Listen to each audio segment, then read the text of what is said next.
பணம் சொத்து எல்லாத்தையும் உன் பேருக்கு எழுதி வச்சிருந்த மெய்யழகி. அதுக்கெல்லாம் ஆசைப்படுறவன் நான் இல்ல. என்னைய விட்டுருங்க. எனக்கு தாலி பிச்சை கூட மெய்யழகி. என்னக்கா இது? இப்படி திருப்பி வந்து என் புருஷனை கட்டிக்கன்னு சொல்றீங்க? எப்படிக்கா உங்களால முடியுது? அவசரப்பட்டு சொல்லாத மெய்யழகி. நீ நல்லா வசதியா வாழலாம். எச்சி இலையில விருந்து வைக்கிற சாப்பிடுன்னு சொல்றீங்க? என்னால முடியாது.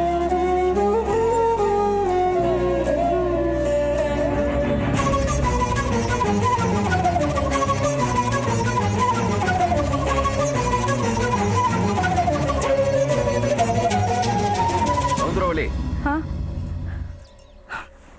வெளியே வாமா.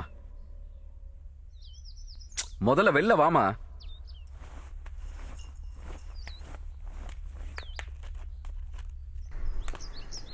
என்னம்மா இது? அவளை வீட்டுக்கு கூப்பிட்டு பேசுறதை விட்டுட்டு இங்க வந்து வாமா போலாம். கொஞ்சம் பேசி புரிய வச்சா ஒத்துக்குருவா. இது அவசரப்படுற விஷயம் இல்லைங்க.